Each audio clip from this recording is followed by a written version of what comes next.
Entonces, donde estuviera en la calle, donde estuviera con amigos o donde estuviera en un restaurante, de repente dicen, oye, mexicano, y me gritaban. Y Ese era seguramente tu nombre, México, México. sí, era el mexicano, entonces era el que, mira, mira, picante, y me daban salsas picante que realmente no picaban. Claro, Eran decir, más como ajá, sí, cómo catsup, no. exacto, era como catsup. Al principio era como que todas las personas tenían mucha curiosidad de conocerme, me invitaban a salir, me invitaban a cenar y me preguntaban cosas sobre México y querían hacer amistades conmigo. Y de repente toda esa calidez y esa amistad de las personas se fue yendo.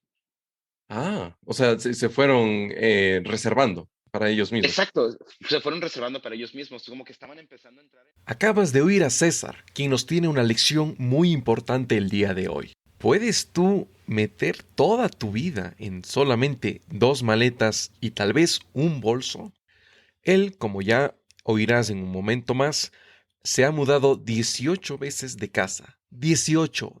Y yo apenas me he mudado 4 o 5 veces. Aparte, él ha vivido en 4 países y nos va a contar su historia y experiencia al respecto. Antes de comenzar, me enorgullece compartirles la noticia que nuestra página de Patreon ya está disponible.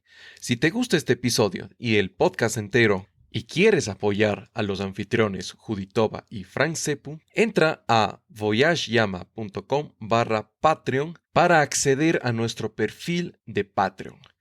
Nos puedes colaborar con apenas $3 mensuales y te reconoceremos en la página web como miembro de la página y, por supuesto, colaborador, ya que tú haces posible la viabilidad económica de este podcast. Ahora sí, ponte cómodo. Comenzamos.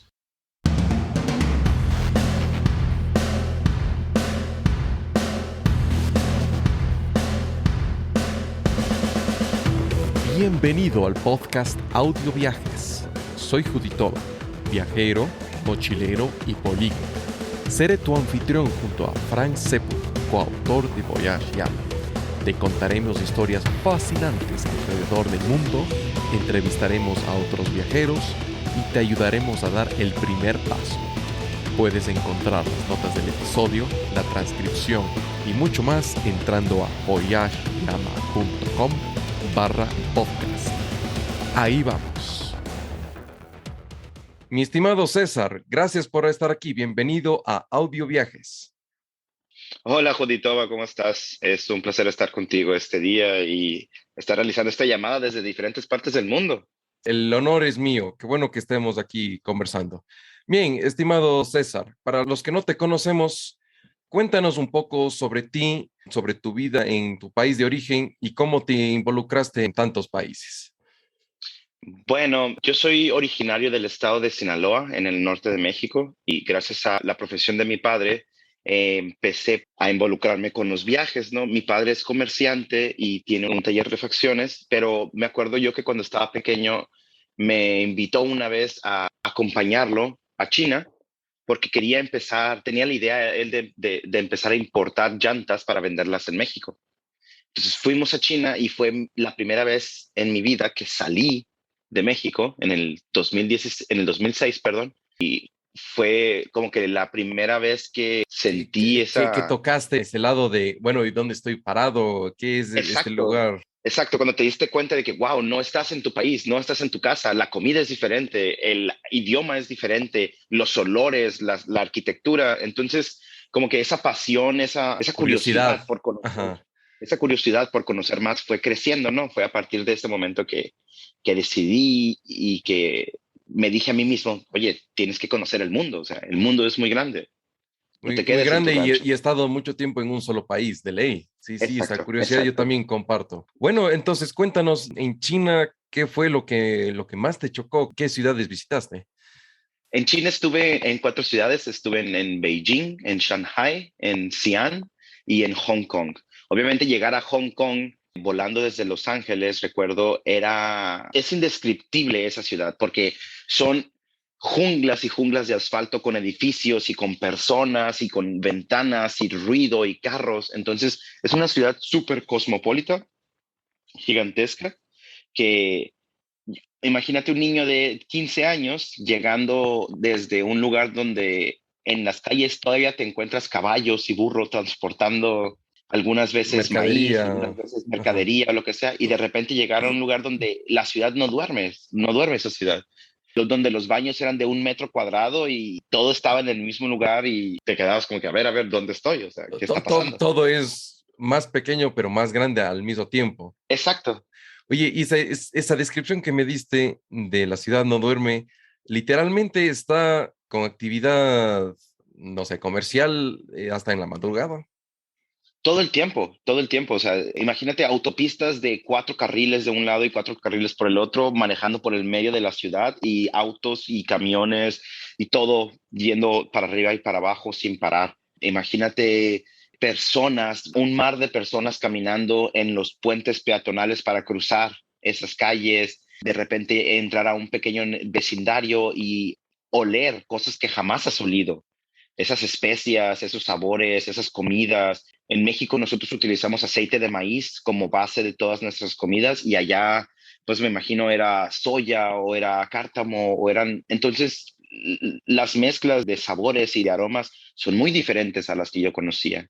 Apenas tenía en aquel entonces 15 años, o sea, fue una cosa bastante diferente a lo que yo Y, había vivido. y no es comparable con simplemente verlo en las, no sé, películas o series de televisión. Realmente vivirlo es una mezcla de sensaciones que nunca tenías idea que Sí, podía. exacto. Ver esas cosas en una pantalla, pues te quedas de que, wow, qué impresionante o qué lindo, pero cuando vas caminando o cuando sientes el aire, cuando te sientas a comer a un lado de otra persona que está comiendo algo muy, muy extraño, que se ve bastante asqueroso, pero cuando lo pruebas te das cuenta que es muy delicioso.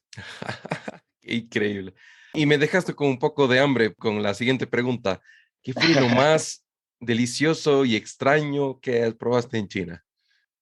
Yo creo que desde esa vez fue cuando me enamoré por primera vez de los dumplings. La primera vez que comí dumplings en mi vida, o sea, esta masita de harina rellena con carne, con vegetales, que está hervida a fuego lento en un baño María. Es como que para mí yo veía eso en las caricaturas japonesas. Yo veía los pequeños dumplings en, no sé, en Dragon Ball o en Pokémon y yo siempre quería probarlos, quería saber qué era lo que era. Y fue en ese momento donde los probé por primera vez y me di cuenta que era algo riquísimo. Algo tan simple como solamente un poco de harina con carne, que en sí es el concepto, es el mismo concepto de un taco, pero de hecho de manera diferente.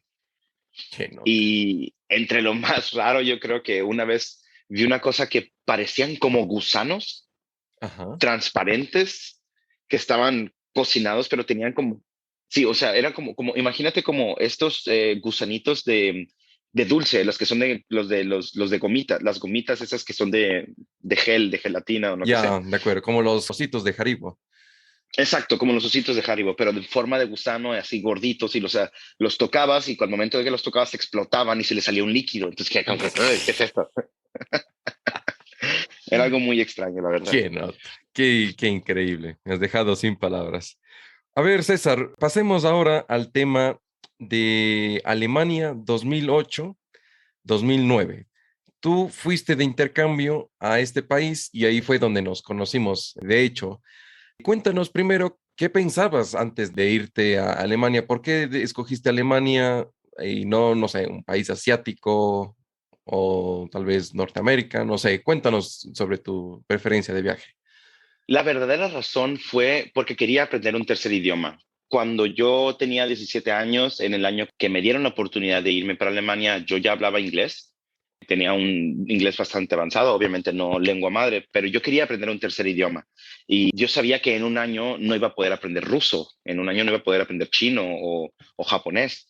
Entonces tenía que escoger un idioma que se pareciera un poco más, por lo menos las mismas letras que tuviera al español. Ah, O, sí, porque tienen un diferente alfabeto, complica un poco exacto. más. Claro, entonces italiano, francés y portugués estaban fuera de la carrera porque se parecen, tienen sus parecidos al español y que independientemente quieras, lo puedes entender hasta cierto punto. Cuando tienes ya la experiencia con personas que hablan ese idioma, te das cuenta que sí, sí, sí, hay parecidos, ¿no? Entonces decidí tomar el alemán. Aparte, Tú querías un idioma que no sea ni muy fácil ni muy ni, difícil ni muy tampoco, difícil. exacto.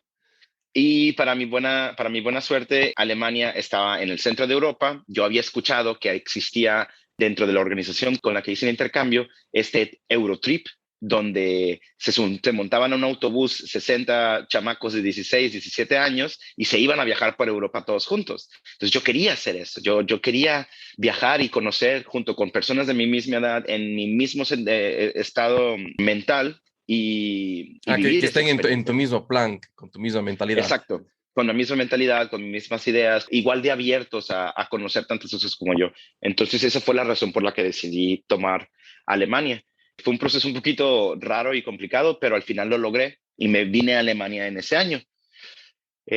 Alemania fue, yo creo que la razón, aparte del país, perdón, y del idioma, la familia con la que me quedé fue la razón por la cual yo volví a este país, Ah, sí.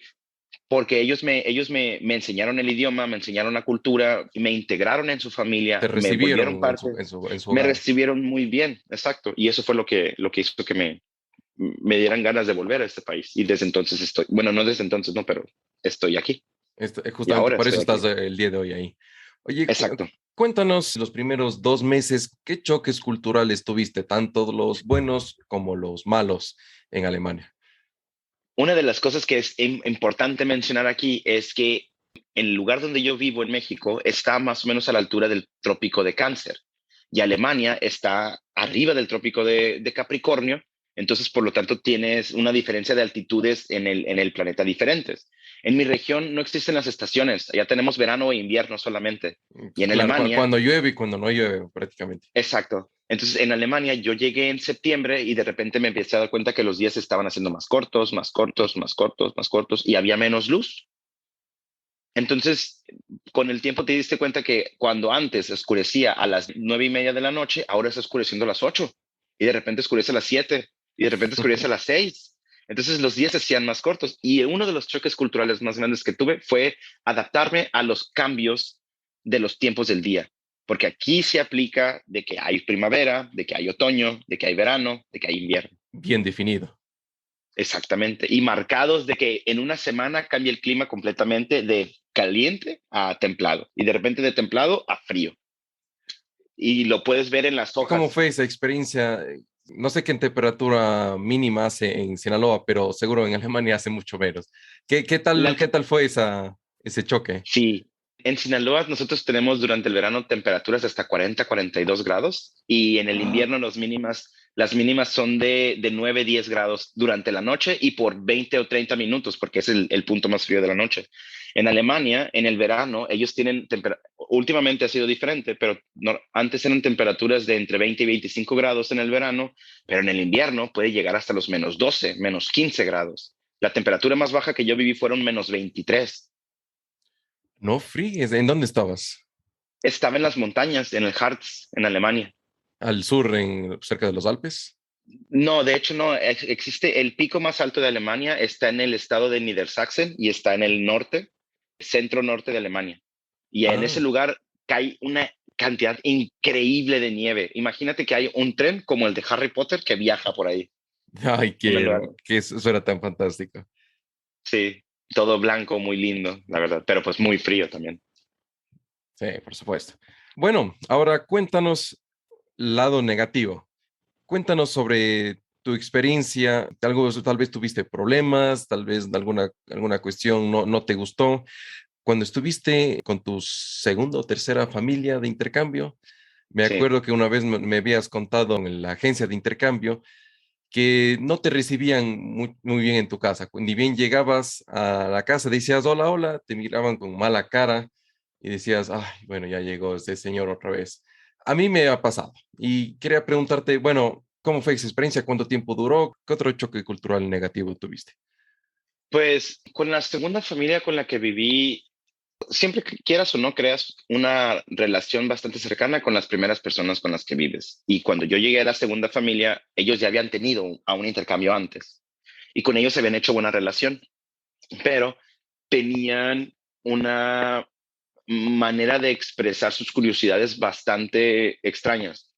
No sé si haya sido por la familia o simplemente fue la situación en el momento, pero yo sentía que no era bien recibido. Yo sentía que ellos me tienen ahí solamente porque tenían que tenerme ahí, no por el hecho de que me quisieran integrar. Mientras con una familia estuve saliendo de vacaciones y conocí a los abuelos y iba a las fiestas familiares, Con la otra familia me decían, haz lo que tú quieras, es tu tiempo, tú estás aquí, vives aquí, pero nosotros no tenemos importancia ni... Ningún interés de pasar Exacto, de tiempo ser como que contigo. un... Exacto, entonces fue como que esas dos perspectivas que tuve que vivir y aprender a convivir, de hecho, porque tuve que vivir con esa familia 5 meses. Y 5 meses viviendo de esa manera con personas que no conoces, Sí, fueron largos. sí, se vuelven más largos. Y encima creo que habrá sido durante el invierno. Sí, Uy, eh, todavía peor. exacto. Fue el principio del invierno, fue porque fue en febrero cuando me cambié de casa y ese es el crudo invierno de Alemania. Hasta más o menos hasta junio que me tuve que regresar para México.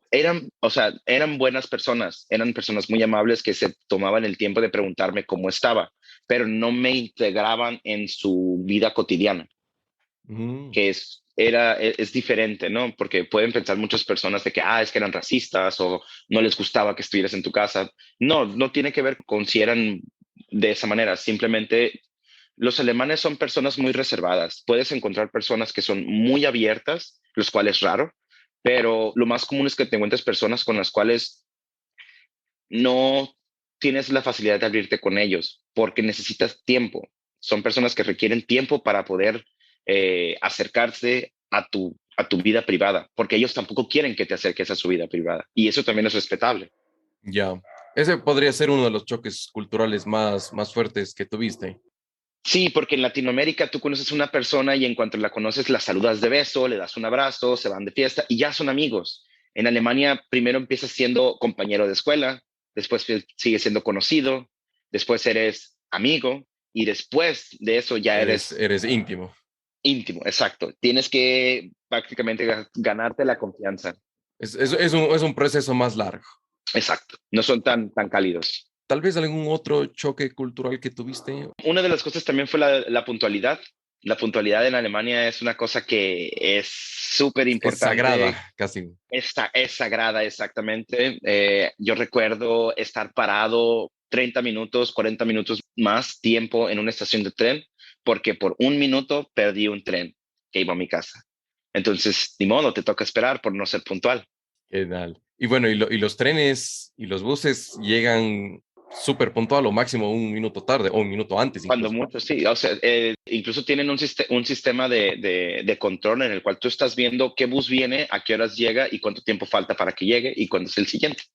Entonces era como que, ok, no creo que en México tú te paras en una esquina a esperar que el autobús pase y no sabes si va a pasar. O sea, no, realmente no Creo que a sabes si va a veces pasa. pasar. Sí, Exacto, sí, tienes que en esperar. Ecuador también pasa muchas veces. ¿Dónde viviste durante tu intercambio? Aquí en Alemania viví en un pueblo que se llamaba Langenfeld, que está a las orillas del río Rin. Está entre la Ujú. ciudad de Colonia y la ciudad de Düsseldorf, que son pues bastante más conocidas por ser ciudades grandes de Alemania. Y rivales entre una con otra. Exacto, y rivales ante todo, ¿no? Son como, quién sabe, es el clásico de ciudades en guerra. Pero vivía en una ciudad que tenía cerca de 35,000 habitantes, donde yo creo que yo era el único mexicano, yo era la única persona que hablaba español. Al principio tú llegas y obviamente todo el mundo te ve con ojos de, wow, un mexicano, qué bien, o mira tu color de piel, mira tu cabello, te ves muy lindo. Me imagino te trajeron así cosas como, ¿sabes Sí, hacer tacos? O sabes, no sé, algo de mariachi, no sé, alguna cosa así, te preguntaron. los estereotípicos, ¿no? De que, yo también hablo español y te dicen, sí, ¿qué hablas? Una cerveza grande, por favor. Y es, y es todo lo que te dicen, ¿no? O sea, entonces al principio era como que muy llamativo y las personas me identificaron rápidamente. Entonces donde estuviera en la calle, donde estuviera con amigos o donde estuviera en un restaurante, de repente dicen, oye, mexicano, y me gritaban y me saludaban. Ese era seguramente tu nombre, México, México. Sí, era el mexicano, el que entonces era de que, mira, mira, picante, y me daban salsas picante que realmente no picaban, Claro, que eran decir, más como ajá, sí, cómo catsup, no. exacto, era como catsup. Pero al principio era como que todas las personas tenían mucha curiosidad de conocerme, me invitaban a salir, me invitaban a cenar y me preguntaban cosas sobre México y querían hacer amistades conmigo. Después de un tiempo, yo creo que fue cuando los días empezaron a ser más cortos, la temperatura empezó a cambiar, el frío se venía por venir y de repente toda esa calidez y esa amistad de las personas se fue yendo. Ah, o sea, se fueron reservando para ellos mismos. Exacto, se fueron reservando para ellos mismos, como que estaban empezando a entrar, estaban empezando a hibernar. O sea, Hijo de así lo sentí yo, o sea, de que las personas hacían menos cosas, se juntaban menos, e incluso en los pasillos ya no intercambiaban el hola, buenos días, ¿cómo estás? Simplemente era claro, y es pasabas por como un lado. que pasaste de modo o ya eres parte de la sociedad, no sé. Oye, tú tuviste Exacto. bastante más suerte que yo. Fíjate que el colegio donde yo estuve estudiando, un colegio donde creo que la mitad son hijos de inmigrantes de otras partes del mundo y bueno, de Europa principalmente. Tenía compañeros que eran o italianos o hijos de italianos, rumanos o hijos de rumanos, o sea, de húngaros. Entonces era como que yo entrar ahí era como uno más del montón. Realmente nunca me tomaron en cuenta. Fue como que era parte del ruido, ¿me entiendes? Sí, No era no era ninguna novedad y los compañeros no eran, mejor dicho, no eran amistosos conmigo, eran diferentes, o sea, ni antipáticos ni empáticos. Eran. simplemente esta costumbre. Exacto, a la costumbre, otro más, o no sé si otro chico de intercambio más, o simplemente uno más que viene a estudiar acá. Entonces, más bien creo que realmente tuviste una muy buena integración. Además que yo estaba en una ciudad tal vez mucho más cercana con Colonia, porque era más, es pegado, de hecho, puedes tomar el mismo tranvía y llegas directamente allá. Entonces, más bien creo que tú tuviste una suerte increíble para poderte integrar mucho más rápido. Eso fue también una de las cosas que ayudó a aprender el idioma también. Cierto, tú ya hablabas el idioma antes de venir. No, yo recuerdo incluso cuando recién llegamos y nos conocimos, que tú hablabas ya alemán con algunas personas y yo era de que, a ver, este güey, ¿cómo le hizo para aprender tan rápido? Me imagino que practicaste en Ecuador. Yo llegué solamente diciendo buenos días, tengo hambre y me llamo César. Tengo hambre, es muy importante. Es muy importante. Es cierto que estuvimos en una academia de idiomas en el primer mes, creo que de intercambio. Cuéntanos qué aprendiste, te ayudó a estar con otros estudiantes de intercambio en esa misma clase. ¿Cómo fue esa experiencia de un mes de clase intensivo? Yo creo que tú estás esperando la respuesta a esta específicamente porque tanto tú y yo sabemos que no funcionó. Cuéntanos el secreto de aprender alemán. El estar en un curso intensivo de un mes tratando de aprender un idioma durante 6 horas al día con solamente personas que hablan español, no creo que te ayude mucho a que te dé a Ese aprender ese impulso idioma. inicial. Exacto, exacto. Entonces yo recuerdo que ese curso para mí fue más conocer a mis amigos que aprender el alemán. Y después de eso, cuando mis padres alemanes se dieron cuenta que no funcionó y que no estaba hablando alemán, Te prohibieron amigos latinos. aparte de que me regañaron y me dijeron, hey, enfócate en el alemán, me regalaron un diccionario. Estamos hablando del año 2008, un tiempo cuando Google Translate no existía. Entonces, yo recuerdo que había personas que traían colgados en su cuello un pequeño aparatito y ahí escribían una palabra y el aparatito le daba Traducción. la traducción. Nosotros teníamos estos diccionarios de bolsillo que andábamos caminando y que cada vez que querías decir algo, tenías que buscar la palabra, buscabas el artículo, buscabas cómo declinarlo, qué querías decir e intentabas decirle el enunciado. Porque el alemán es complicado. Y seguramente para ese entonces ya te habías olvidado de lo que querías decir. Exacto, y para el momento de que ya sabías lo que querías decir, de que encontrabas la palabra, ya se te olvidaba lo que querías decir. Nos pasa, ciertamente a mí también me pasaba. Me tomó cerca de 6, 7 meses empezar a estructurar enunciados en alemán, porque nosotros en español tenemos artículo, sujeto, verbo y predicado. Y en alemán comienzan con el artículo, el sujeto, se pone el predicado y al final se pone el verbo. Entonces muchas veces no sabes lo que las personas están diciendo hasta que te dicen el verbo al final. Entonces dices, ah, ya la acción fue esta. De acuerdo, entonces ya me tomo a procesar. Y sí, a mí me pasaba también que me olvidaba de decir el verbo al final. Entonces decía, yo quiero la siguiente mañana al parque, pero me olvidaba de decir ir. Entonces es como que, bueno, ¿y qué?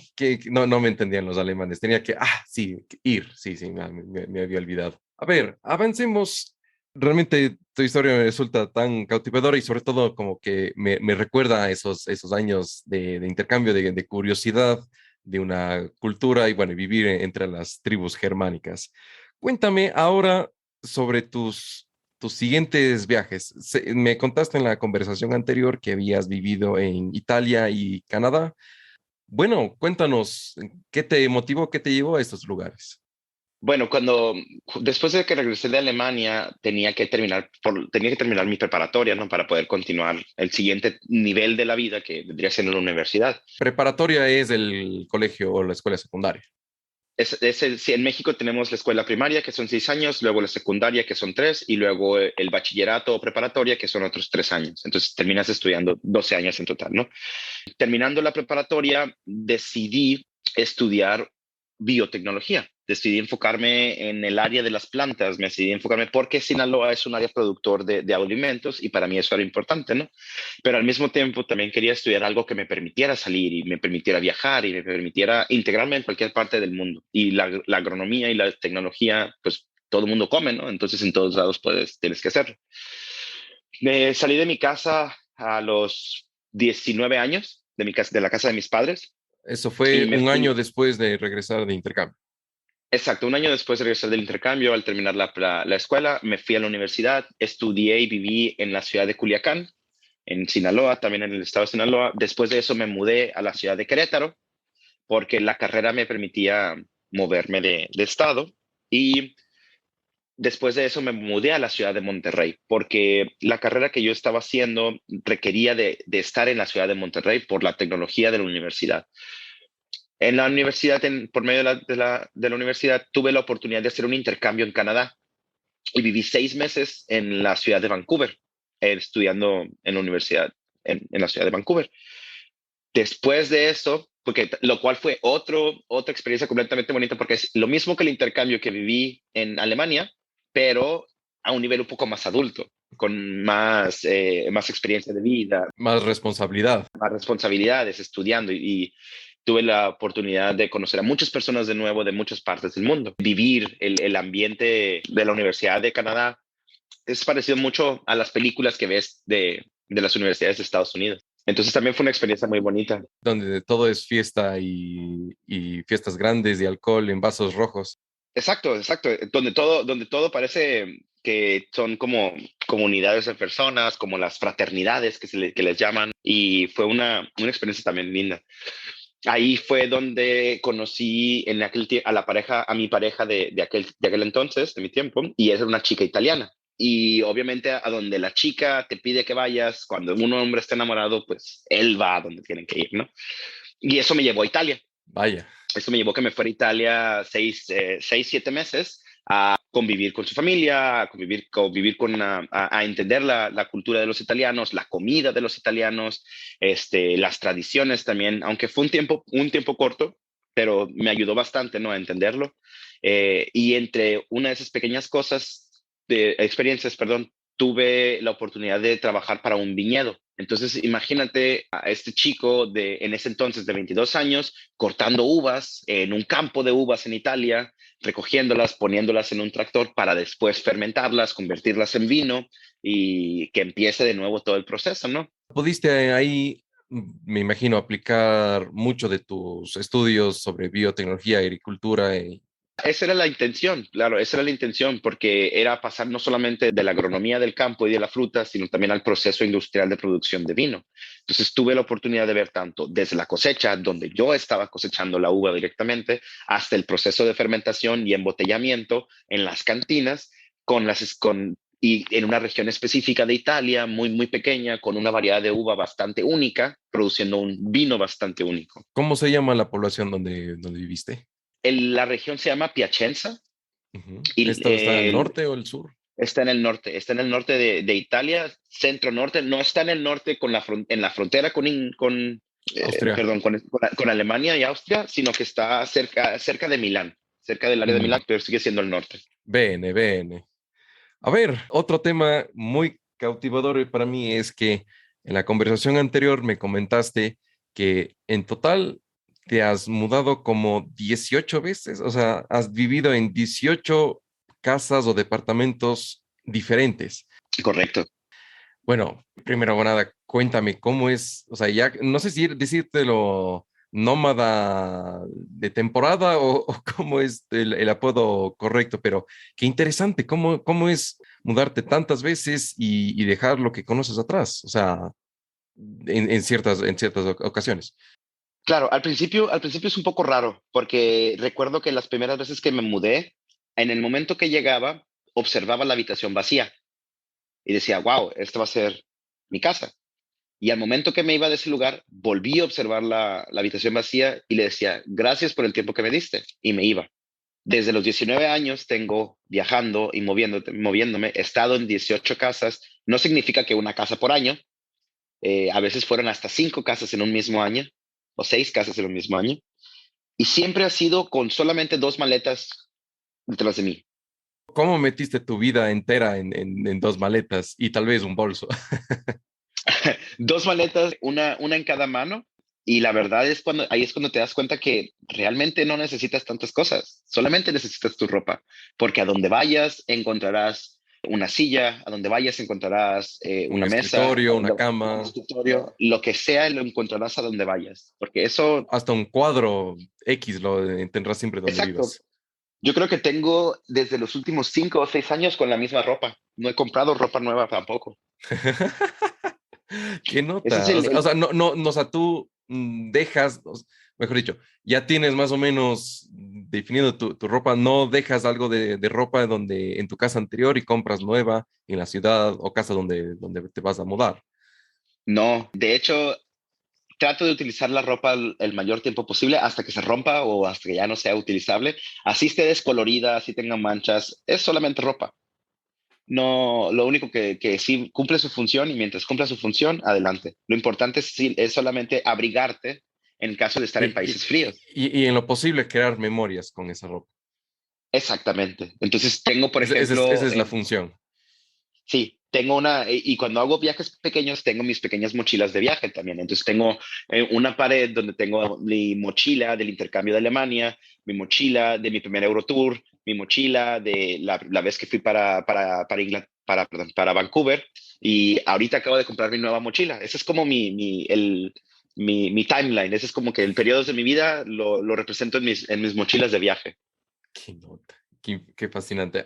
Me acabas de hacer acuerdo de que justo al principio de intercambio tú me contaste en Alemania que vos ibas a coleccionar las tapas de las cervezas, de todas las cervezas que ibas a tomar durante todo el intercambio. ¿Llegó a ser una realidad y llegaste a regresar Sí, contigo a México o qué sí. pasó con las tapitas?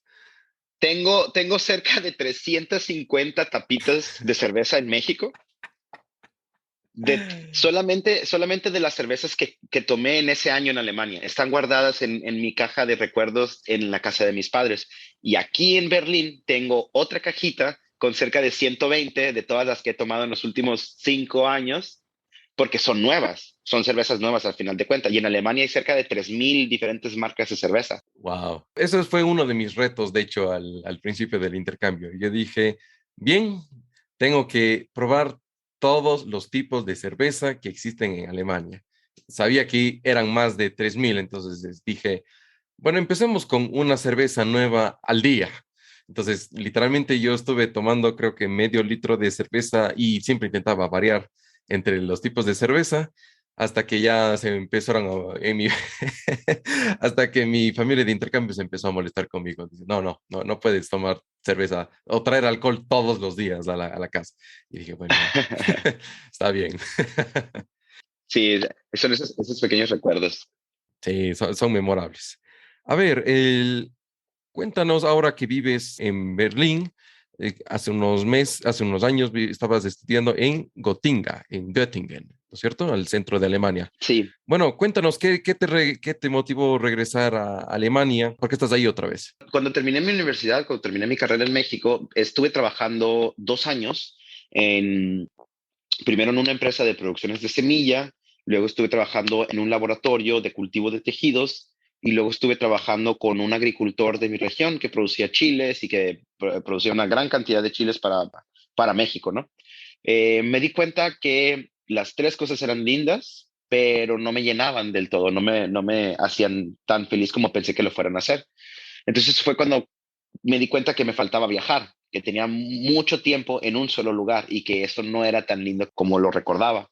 E incluso cuando estás en casa, cuando estás con tu familia, porque a las personas que toman la decisión de salirse de su casa, siempre van a ser los que se fueron. Entonces nunca te vas a sentir completamente recibido en tu propia casa de nuevo, porque ya no vives ahí. Entonces decidí continuar este periodo de viajes y hacer una maestría. Y fue que entre las diferentes universidades de Europa caí en cuenta que en Alemania las universidades son gratuitas y hay muy buenas universidades en Alemania de muchos diferentes tipos de ciencias que son gratuitas. Entonces empecé a aplicar a diferentes universidades por programas de agricultura. ¿Solicitaste becas o, ¿cómo se dice, plazas para poder estudiar ahí? Sí, o sea, primero que nada tienes que solicitar que te acepte la universidad. Una vez que la universidad te acepta, tienes tres opciones para poder obtener una visa de estudios. A ver cuáles son. Sí, una cosa es que te acepte la universidad y otra cosa es que te acepte Alemania como país. Ah, eso es muy, eso no, no siempre va de la mano. Exacto. Entonces, primero recibes tu carta de aceptación de la universidad y ahora tienes que empezar el proceso de visa. Y tienes tres opciones. La primera opción es hacer una transferencia por una cierta cantidad de dinero que es exorbitante a Ajá. una cuenta en Alemania para poder comprobarles tú al gobierno que tienes dinero para vivir durante un año o el tiempo que vayas a estudiar. Y que no vas a estar mendigando en la calle. Exacto. E irónicamente, la cantidad de dinero es proporcional a los meses que tiene tu visa de actividad. Mm. Entonces, tienes que tener cierta cantidad mínima al mes para que te den un mes de visa y si tú puedes de ahí en adelante transferir todo lo que tú quieras, lo cual es complicado. La segunda es que tener una beca de ya sea de tu país de origen o de una universidad o de un programa que tengas tú en México o una beca de excelencia y cuando tú tienes una beca, tú ya le compruebas al gobierno alemán que vas a recibir dinero, por lo tanto te dan tu visa del tiempo que lo requieras para tu maestría. Y la tercera es la que pues muchas personas hacemos, que es pedir el apoyo de tus padres. Y tus padres tienen que comprobar que tienen un ingreso constante por medio de diferentes cartas y recibos del banco. Notariado y tantas cosas Exactamente. legales. Simplemente cosas legales que tienes que decir, nosotros trabajamos en México o en el país de donde vengas, recibimos dinero y nosotros vamos a estarle mandándole dinero a nuestro hijo para que esté trabajando, para que esté estudiando en tu país. Y ya con eso, si tienes cualquiera de esos tres requisitos, visa aprobada, compra tu boleto de avión, vámonos para Alemania. Y hay de repente un cuarto procedimiento, cuarto posibilidad.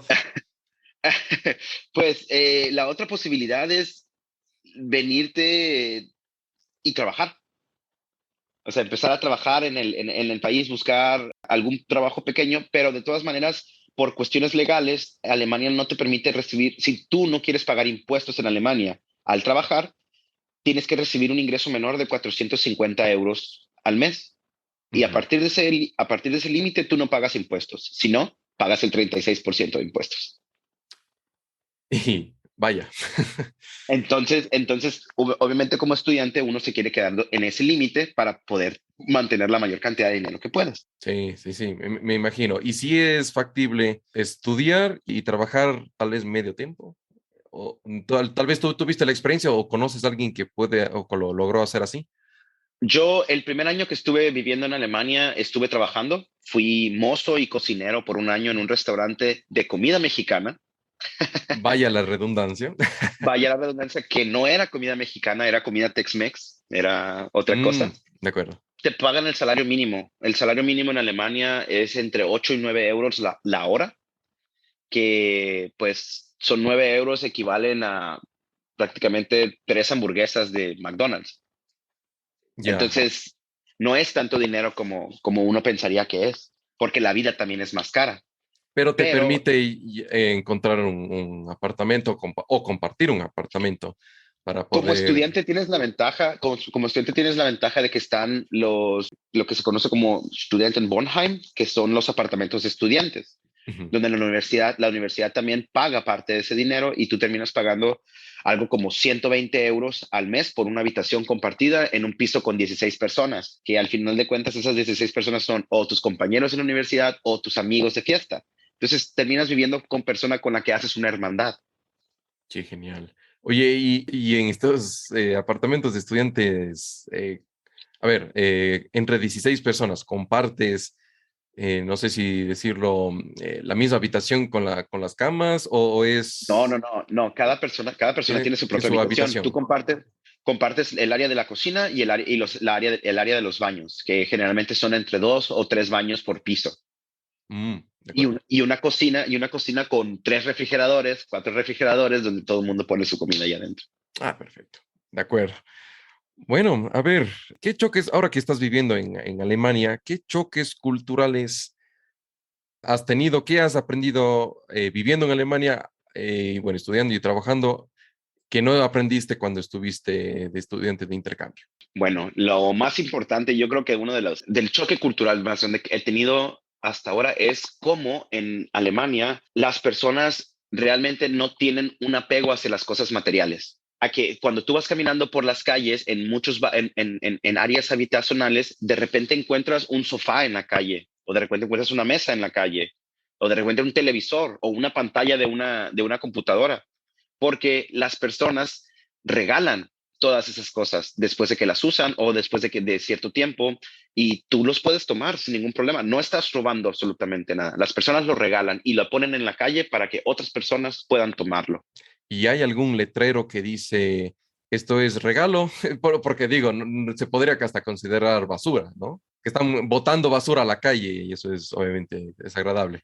Exacto. Una persona pensaría eso, pero para hacerlo más fácil y para saber qué es eso, las personas ponen un pequeño letrero que significa se regala. En alemán es zum Verschenken, que en cuanto tú ves este enunciado, te das cuenta que te lo puedes llevar. A mí me ha tocado incluso mini frigobar, refrigeradores pequeños, una cama entera. Recuerdo que mi primer apartamento de estudiante no tenía muebles dentro. Entonces tú te tienes que encargar de amueblarlo. Muchas personas compran la cama directamente en IKEA o le compran la cama a la persona que estaba antes y así ya te quitas ese problema de encima. A mí me tocó literal irme a mendigar a las calles a buscar qué encontraba.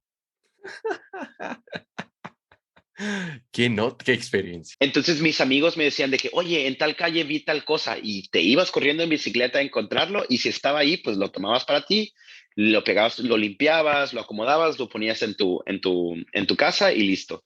Yo recuerdo que los muebles, todos los muebles que tenía en mi apartamento en Göttingen, ninguno lo compré, todo fue regalado. No friegues todo. Wow. Eso debió haber significado un ahorro significativo. Sí, exacto. Entonces, ya con eso, por lo menos ya no esos 300, 400 euros que pudiste haber gastado en muebles, te los ahorras y los utilizas para vivir. Qué nota. Qué nota, César. Y bueno, y si no encuentras una persona en, no sé, en internet que te dice, bien, te regalo este mueble, pero tienes que venir a recogerlo y tienes que pactar una hora, un encuentro. Exacto. Sí, exacto. O sea, están los grupos de Facebook, está la típica Craigslist que muchos conocemos en América, pero acá en Alemania se utiliza una página que se llama eBay, Kleine Anzeiger, donde las personas postean todo lo que no quieren, todo lo que quieren regalar, le ponen algunos precios, pero es como un mercado de pulgas. Tú puedes hacer una ganga Ah, incluso pedir una rebaja. y de ir rebaja, exacto. Y si no sabes qué, pues la verdad se me hace que está muy caro. Quiero ver si me lo puedes dejar un poco más barato y poco a poco. Y es una forma también de deshacerte de las cosas que tú tienes que sabes que no utilizas. Entonces así ya no vas acumulando cosas, y le das un buen uso para otras personas le pueden dar un buen uso a lo que tú ya no utilizas, en vez de botarlo a la basura y generar más contaminación. Fantástico. Oye, me suena tan bien. Oye, y por último, vamos a la sección del programa académico en el extranjero. Bien, parece que tú tienes una buena experiencia estudiando en el extranjero. Imagínate a alguien que quiere hacer lo mismo, quiere ir a estudiar una maestría, un posgrado, un PhD en el extranjero, pero no sabe por dónde comenzar o qué es tal vez las 5 cosas más importantes, incluso antes de solicitar el programa o la beca o la misma aceptación de la universidad. ¿Qué necesita esta persona? Y en ese grupo me incluyo yo. Yo les recomendaría, lo más importante es buscar la universidad que tenga el programa que tú quieras estudiar. Eso es lo más importante, porque puedes tú buscar están las universidades famosas para estudiar en Europa, está la Universidad de Málaga, está la Universidad de Sevilla, está la Universidad de Berlín, la de Bolonia, la de París, y todas esas tienen programas geniales, pero cada universidad se especifica en alguna ciencia. Si son ciencias políticas, si son ciencias agrarias, si son psicología, teología, lo que tú quieras, lo encuentras. Solamente tienes que saber qué es lo que tú quieres hacer. En el caso mío, como agrónomo, yo quería seguir estudiando agricultura y quería algo más sustentable y encontré una universidad que tenía incluso un programa dual con otra universidad, entonces el título es por dos universidades en ciencias agrícolas. Entonces, lo más importante es saber qué es lo que quieres hacer y ya una vez que sepas exactamente qué es lo que te gustaría estudiar, buscar esa universidad. Obviamente los planes cambian, obviamente nada está escrito y a lo mejor lo que te gustó en un momento ya no te puede gustar el siguiente día. Y también te puedes aventar a, a aplicar a las universidades y a recibir cartas de aceptación. Ya dependerá cuál tenga y cuál te convenga más. Yo recomiendo Alemania por el hecho de que las universidades acá son gratuitas. En París tienes que pagar una matrícula, en Madrid tienes que pagar una matrícula, en Roma tienes que pagar una matrícula y al final de cuentas no termina siendo tan barato como uno piensa. Bueno, César, creo que me podría conversar contigo por horas y horas y hablar tanto sobre Alemania y nuestro intercambio que vivimos, pero se nos está acabando el tiempo.